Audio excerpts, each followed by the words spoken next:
Jadi kita punya mimpi-mimpi bahwa negara ini akan menjadi besar, ya. Tapi negara ini akan terus tidak akan menjadi besar kalau terus diganggu oleh cara berpikir yang terbelakang tadi. Gunakan akal sehat itu karena saya percaya kalau setiap orang menggunakan akal sehatnya dengan optimal, kebenaran akan menemukan jalan. Karena saya percaya itu datang dari Tuhan.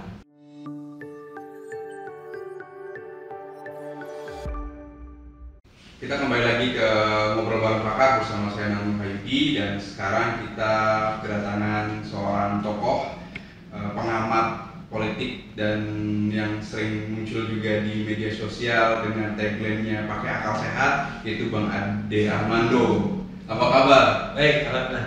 Oke, terima kasih Bang Ade Armando, atau saya panggil Bung. Boleh. Bung aja, Bung Ade Armando, terima kasih udah menyediakan waktunya berkunjung. Menerima undangan kami untuk berdiskusi ringan atau berbincang-bincang di pagi hari ini. Oke, langsung aja Bang Ade, ini kita kan semua melihat Bang Ade ini sangat berani sekali dengan komen-komennya, dengan logika berpikir, dengan akal sehatnya. Sebenarnya apa sih yang Abang perjuangkan, Bang? Ya kan gini, kita lihat dunia ya, di dunia ini ada negara maju, ada negara terbelakang lah, gitu ya.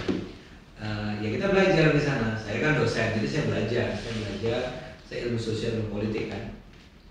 Jadi kita belajar kenapa, faktor-faktor apa yang menyebabkan sebuah negara maju dan mengapa dia terbelakang. Ya.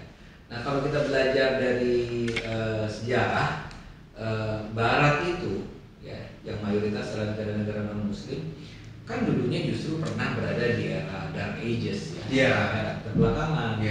Sampai benar-benar abad ke-14 itu 13 ya. Mereka tuh jauh di belakang timur, di belakang Cina, di belakang Arab kan. Kenapa? Ya karena cara berpikir. Ya kan, cara mereka memahami agama itu salah. Sehingga ketika itu orang tidak berani untuk berpikir terbuka, berpikir berbeda ya.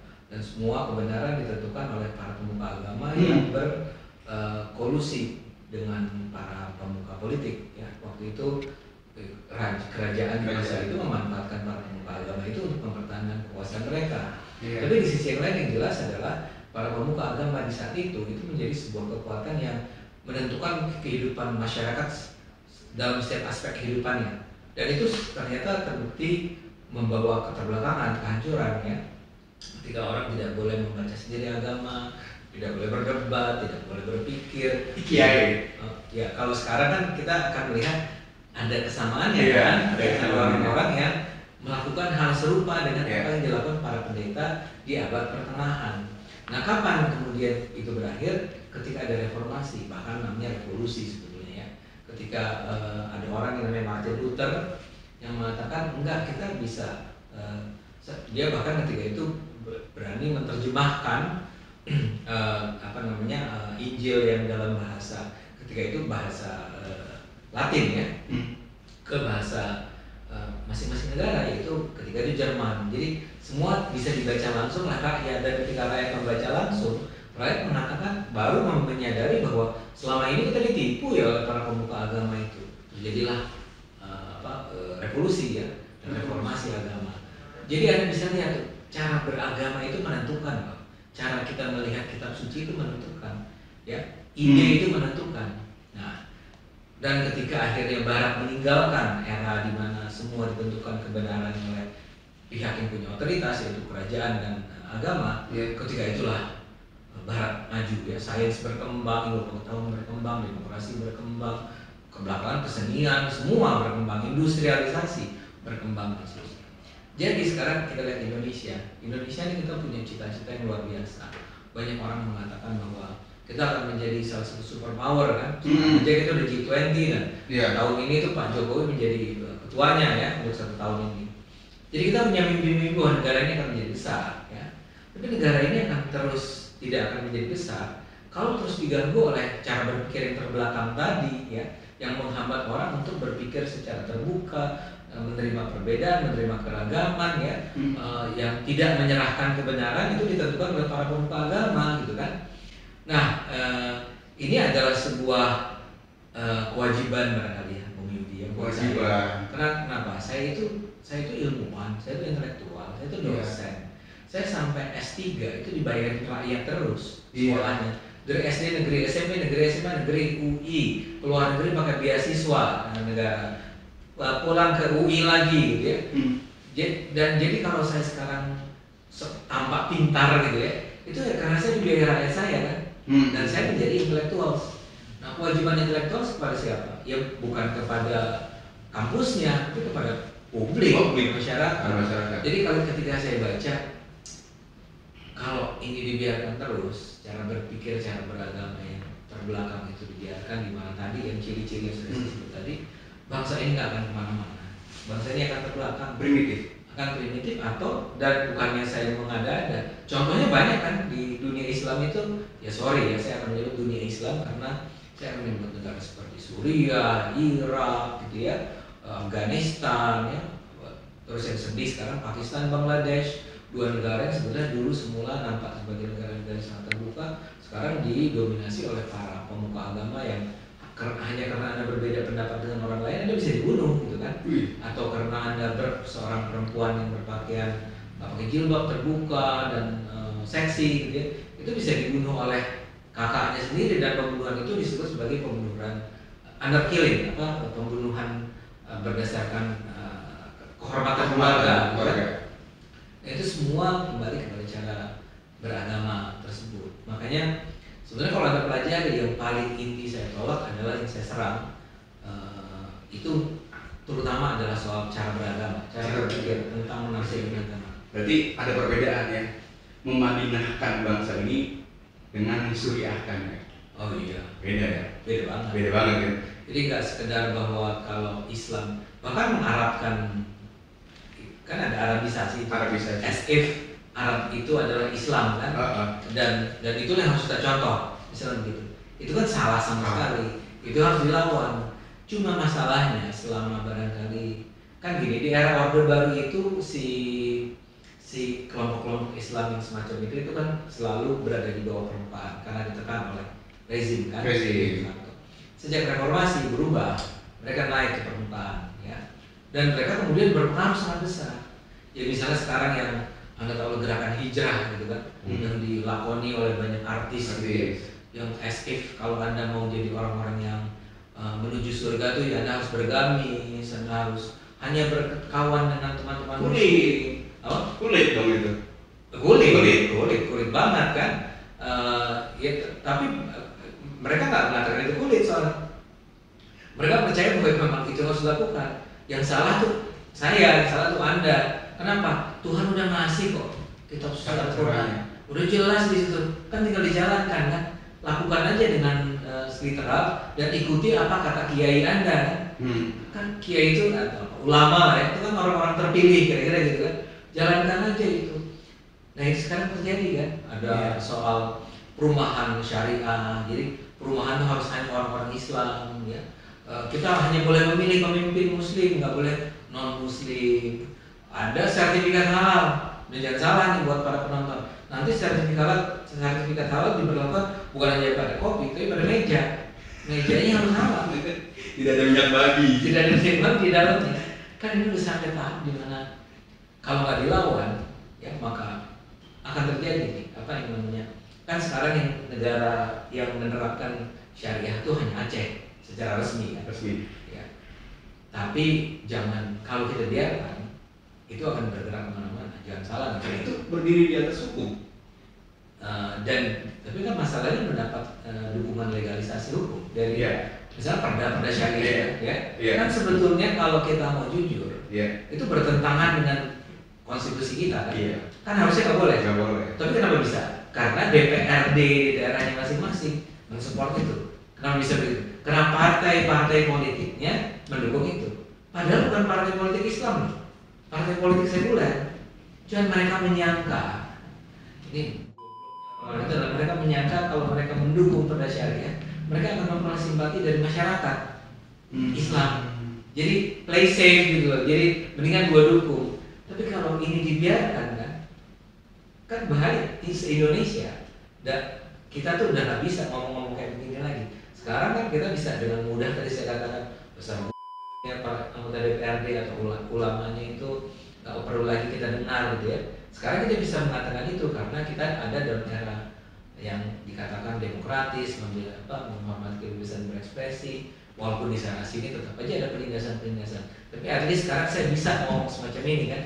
Tapi dalam beberapa tahun lagi, kalau Anda biarkan terus ini berlangsung, bukan cuma kelompok-kelompok minoritas yang ditindas, kelompok seperti saya yang adalah bagian dari mayoritas, para pemuka agama, para pemuka politik yang berusaha menjilat agama itu juga akan habis, nggak akan bisa bicara. Berarti abang demokrasi banget nih. Saya dalam hal ini saya akan menyebut diri saya liberal. Ya. Karena tadi kalau kita biarkan kita menjadi Suriah seperti yang tadi bilang. Anda mau jadi Suriah gitu loh. Anda mau jadi Pakistan. Saya mau jadi Madinah. Iya. Tapi sebenarnya Madinah pun kan abad ke-7. Iya. Mendingan kita bicaranya abad sini. Abad ini aja. Ya, tapi kan gimana kita menjadi sebetulnya tolak ukurnya kan. Tolak ukur ya. Ya sorry itu saya bukannya saya orang Western atau apa. Tapi ya kalau negara-negara Barat bisa semaju sesejahtera itu, atau dulu ada negara namanya Korea Selatan. Kan sama sama kita, berangkatnya sama. Sekarang dia maju, kenapa? Dia nggak pakai berantem, nggak ada tuh pemuka Korea Selatan, pemuka agama Korea Selatan yang bilang nggak boleh itu, nggak boleh itu, nggak boleh ini, tindas yang berbeda pendapat, tindas yang berbeda keyakinan, nggak ada, relax aja hidup ini. Nah saya pengen, harapan saya kalau ada tanya tadi, ya Indonesia menjadi serileks itu, seliberal itu. Walaupun kata liberal mungkin berbahaya di Indonesia, karena liberal itu akan dianggap seperti bebas seks, minuman keras dan seterusnya. Maksud saya liberal berpikir, cara berpikir itu harus di-liberated, dibebaskan. Jangan dikumpul. Universe. Yeah. Kan nggak ada kebenaran absolut tuh nggak ada. Semua relatif. Jadi kenapa kita nggak ya berpikir terbuka aja? Nah sekarang udah bukti kan, karena kita bicara sekarang, ya lihat kelakuan para ulama yang sekarang terbongkar satu persatu di mana, di pesantren, pendidikan, guru agama mencabuli murid, kiai mencabuli santriwati, belum MUI-nya ternyata tutup itu seperti gunung es kali ya. Itu kan puncak gunung es. Oh puncaknya itu ya. Kalau kita bongkar ke bawahnya, jadi kayak saya sih karena saya religius saya mengatakan ya mungkin Tuhan sekarang lagi menunjukkan nih tuh kelakuannya kayak gitu semua tuh, nggak semua banyak yang seperti itu ya. Banyak yang belum lagi yang teroris kan, yang trio itu ya, yang terungkap mereka adalah ulama, ada yang menjadi pengurus MUI, lembaga ya kan, MUI loh, Majelis Ulama Indonesia, ternyata ada kaitannya sama terorisme. Jadi kenapa dilawan, harus dilawan? Justru saya akan mengatakan Anda salah kalau Anda diam dalam kondisi semacam ini. Kita harus sama-sama bergerak dalam kapasitas kita masing-masing. Tapi bukan Islam yang salah kan Pak? Ya Islam kan sebuah ide ya. Islam itu ide. Kita nggak bisa nunjuk ini Islam, enggak. It's an idea, dan Islam saya bisa beda dari Islam Anda. Iya, saya Islam. Iya, ya tapi kita bisa beda. Iya. Walaupun kita sesama Islam, cara pandang Anda mengenai Islam adalah ini kayak demokrasi, it's an idea. Ya kan? Islam juga adalah ide. Jadi kalau ada sekelompok kemudian mengusung membangun sistem Islam, abang setuju? Itu yang saya lawan. Itu Itu yang kesalahan utama dari kelompok-kelompok ini yang saya sebut sebagai Islamis radikal. Islamis radikal itu orang yang percaya bahwa hidup ini harus diatur dengan aturan-aturan Islam yang sudah ditetapkan dalam Al-Quran, Sunnah dan Hadis, plus kesepakatan ulama. Tapi kesepakatan ulama di masa lalu, di berabad-abad yang lalu, mereka itu sangat percaya. Mereka sangat percaya itu harus dijalankan. Karena itu mereka mati-matian kan.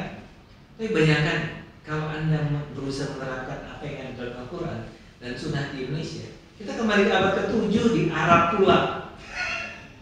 Abad ke-7 Arab dengan masyarakat yang illiterate, Baduy yang perang, yang percaya pada perbudakan, mistis, dan Anda mau terapkan di abad ke-21. Gampang. Orang Kristen juga nggak gitu. Dan lihat Kristen maju kan, gara-gara itu kan. Dia nggak berusaha menerapkan perilaku Yesus dan para sahabatnya di abad ini kan. Idenya diterima, ide keadilan, ide kesetaraan, ide bahwa orang yang jahat harus diperangi. Itu kan semua dong, kan. Tapi jangan apa yang dilakukan di abad ke-7 di Arab copy paste. Ini celaka kan. Ketika tiba-tiba ada seorang ulama yang bilang minum kencing onta gitu loh. Ada kan siapa? Sama kayak di India dong sekarang. Cuci muka pakai air kencingnya ini. Saya bilang kebodohan itu kan bukan cuma Islam ya. Iya. Ya maksud saya kalau kita mau masuk ke Kristen juga ada ya gitu ya kan. Berarti abang tidak menyerang Iya, masalahnya di Indonesia kan Islam. Mayoritasnya Islam, makanya saya terpaksa orang bilang kenapa anda menyerang Kristen? Ya Kristennya minoritas, ngapain juga saya serang? Jadi sebenarnya abang ingin mengedukasi ya.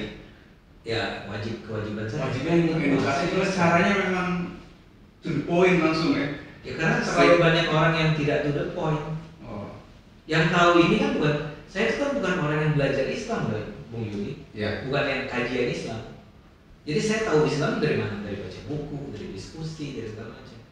Tapi orang-orang yang belajar Islamnya kan nggak pernah ngomong kayak gini. Padahal mereka tahu persis apa yang saya katakan itu benar kan. Contohnya kemarin kan, yang soal jangan pilih pemimpin non Muslim.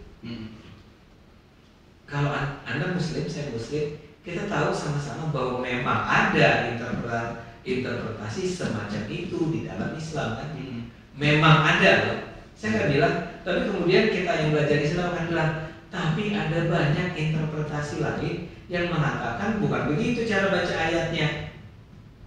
Tapi kenapa ketika itu terjadi pas Ahok itu nggak muncul tuh intelektual Muslim yang bilang, gila lo ya, itu cuma satu interpretasi, ada 17 interpretasi yang lain, ada takwil yang lain, ya. banyak lagi, bukan cuma 1-2 kan. Jadi harusnya ketika itu terjadi dong diskusi gitu, ada intelektual yang menjelaskan gini loh, asbabun nuzul dari ayat itu gini. Itu maknanya gitu. Arab itu bahasanya sangat multi interpretasi ya, satu kata bisa dibaca dengan 17 cara, misalnya gitu. Arabian itu kan sebenarnya bahasa yang terurai. Sangat terurai. Salah satu yang paling di seluruh dunia ya. Satu kata itu artinya bisa sangat beragam dan tergantung digunakan dalam konteks apa. Dan dia bisa menjelaskan dirinya sendiri tuh. Ya. Satu ayat menjelaskan ayat yang lain. Sangat bisa. Tapi kan itu yang sebetulnya seharusnya menjelaskan diskusi. Tapi harusnya oleh para intelektual, ulama. Tapi ketika itu ingat nggak siapa yang berani ngomong semacam itu?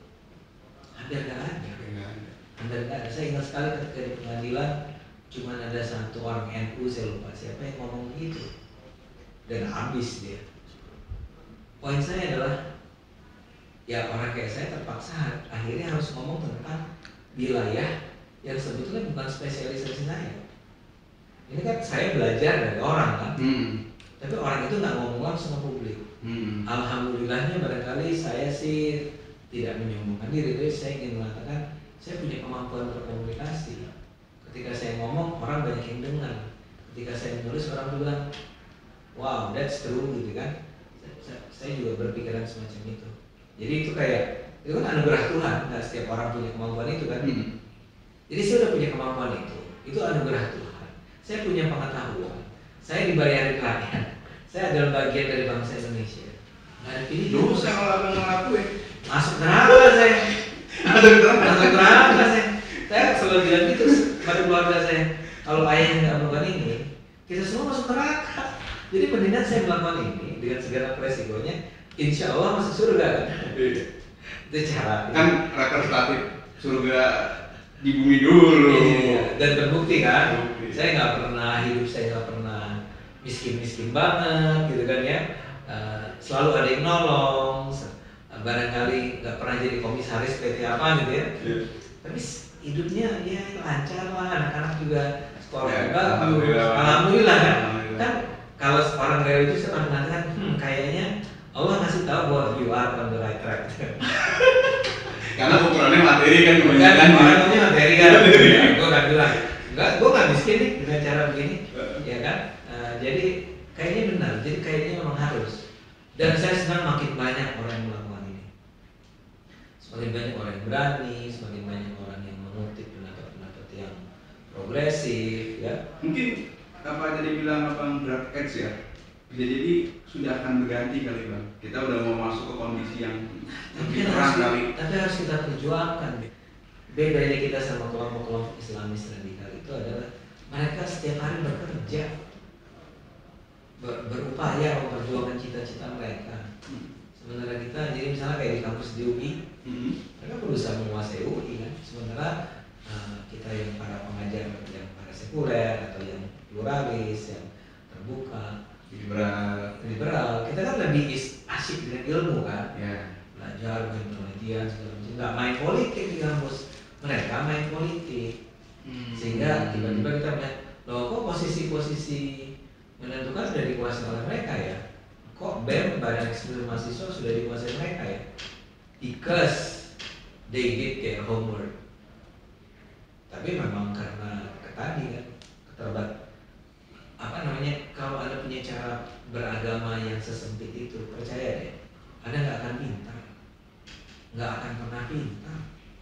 Ya bayangin, kalau Anda cara berpikir seperti tadi saya katakan, selalu kembali ke abad ke-7, Anda pasti mengabaikan tuh perkembangan ilmu pengetahuan kan? Iya. Ya, jadi dosen-dosen itu nggak baca teori-teori terbaru.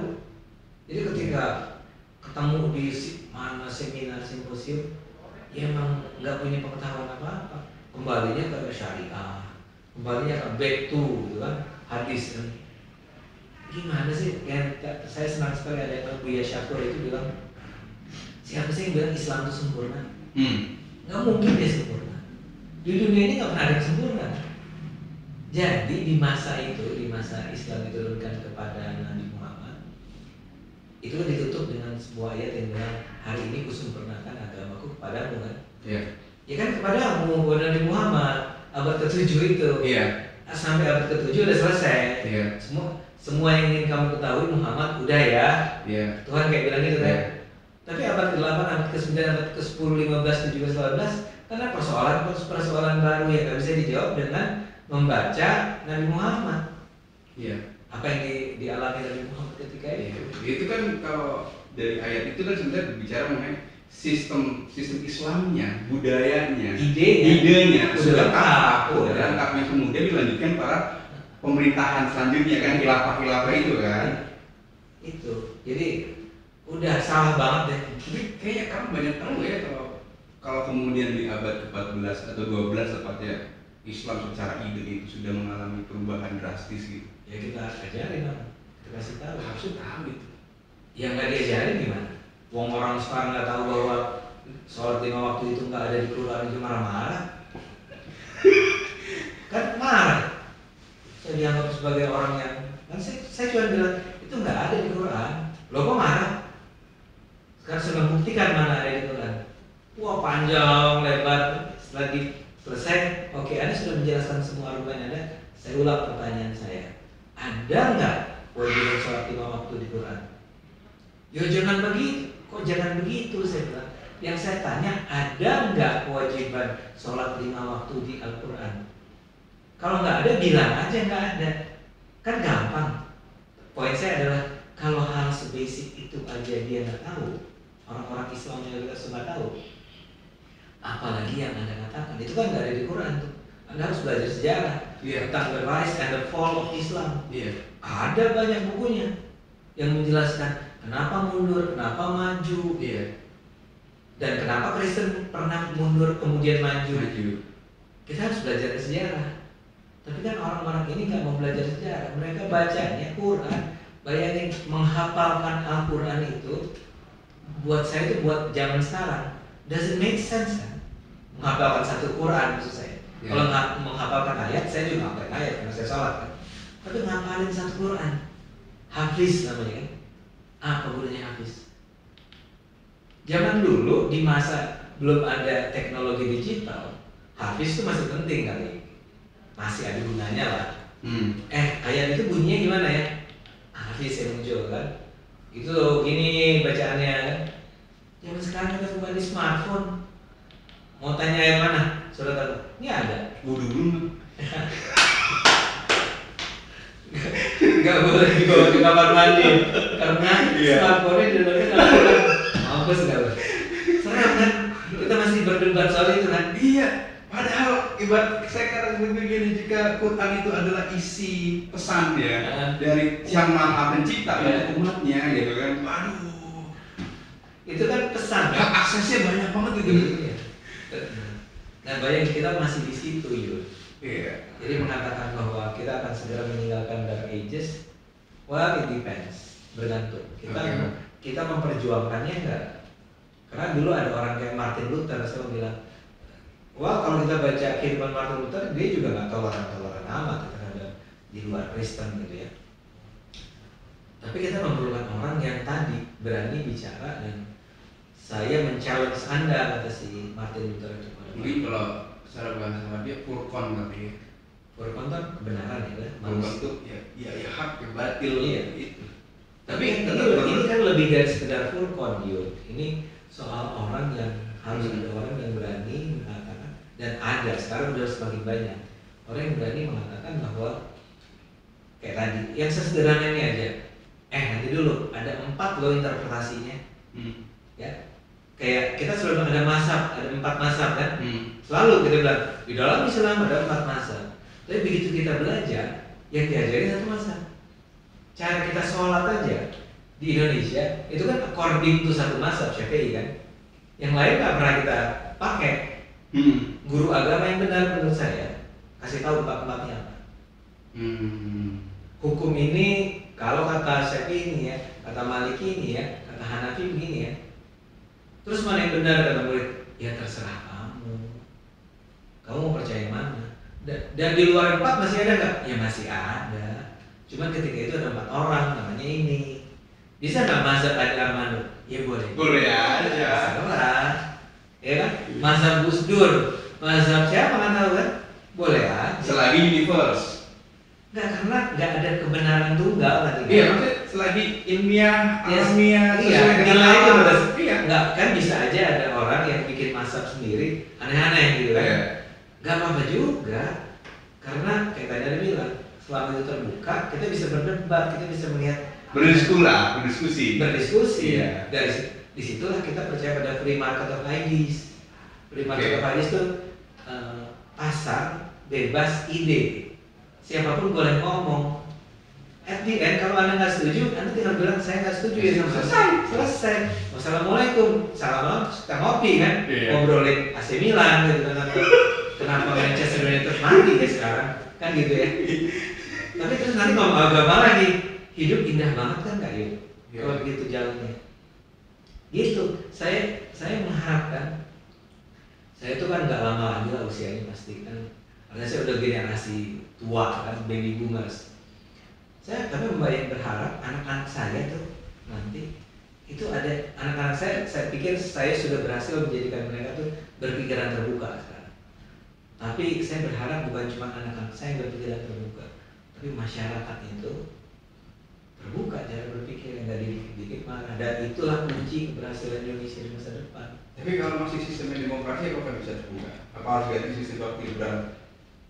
Enggak, demokrasi kan pada dasarnya sistem yang percaya pada kedaulatan rakyat. Itu dan biasanya cara berpikir masyarakatnya adalah bebas. Ya. Memang bahaya sistem demokrasi yang orang-orangnya tidak terbiasa berpikir bebas. Ini yang juga terjadi kan. Yang saya katakan tadi, ketika dibuka ruangnya seluas-luasnya, kan siapapun boleh masuk nih. Ya. Ini masuklah kelompok-kelompok Islamis radikal itu. Jadi harus ada proses pencerahan tadi yang Anda bilang, berubah dari Dark Ages ke Renaissance itu. Tahapan ini tahapan ide. Nah, saya percaya ide yang gini, Tuhan kan ngasih kita ini nalar ya, akal. Dan dengan akal sehat itu makanya saya selalu katakan gunakan akal sehat itu, karena saya percaya kalau setiap orang menggunakan akal sehatnya dengan optimal, kebenaran akan menemukan jalan. Karena saya percaya, ya karena saya percaya itu datang dari Tuhan. Iya. Jadi sunatullahnya akan ditemukan sendiri oleh manusia yang menggunakan akal sehat. Sunatullah itu hukum Allahnya itu tidak boleh ditentukan oleh para pemuka agama. Enggak, kita sendiri yang menemukan. Newton itu kayak gitu loh. Hukum Newton itu kan sunatullah. Hukum itu hukum Allah yang menetapkan itu. Kausalitas itu semua logika, semua itu hukum Allah.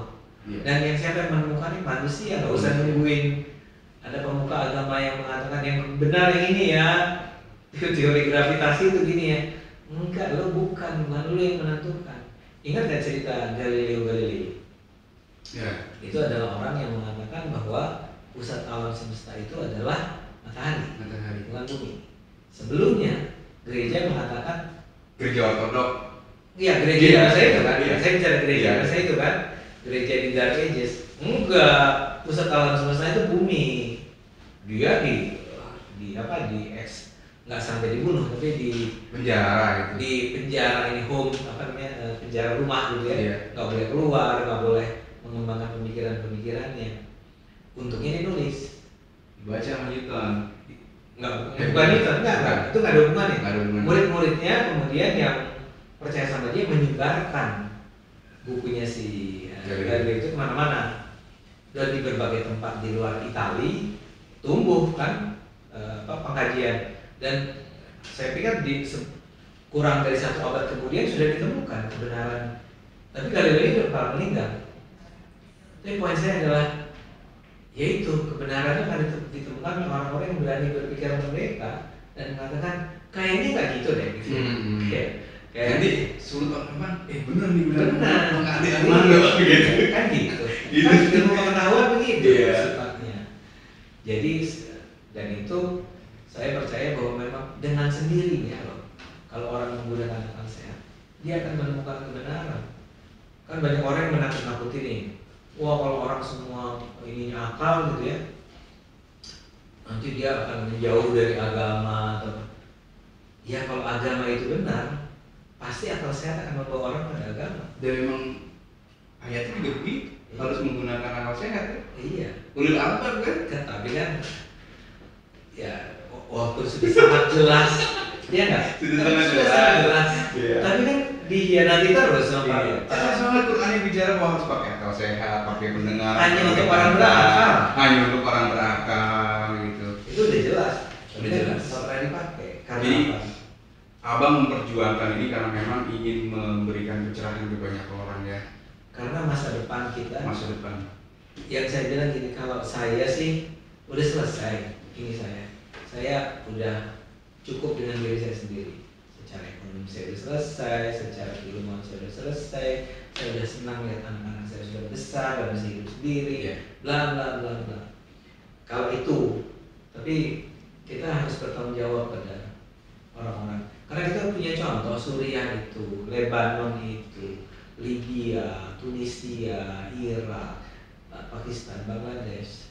Karena saya juga pernah ke sana, Bung Yudi, dan ketemu langsung sama orang-orang yang ditindas di sana, dan mereka cerita jangan pernah biarkan Indonesia menjadi kami.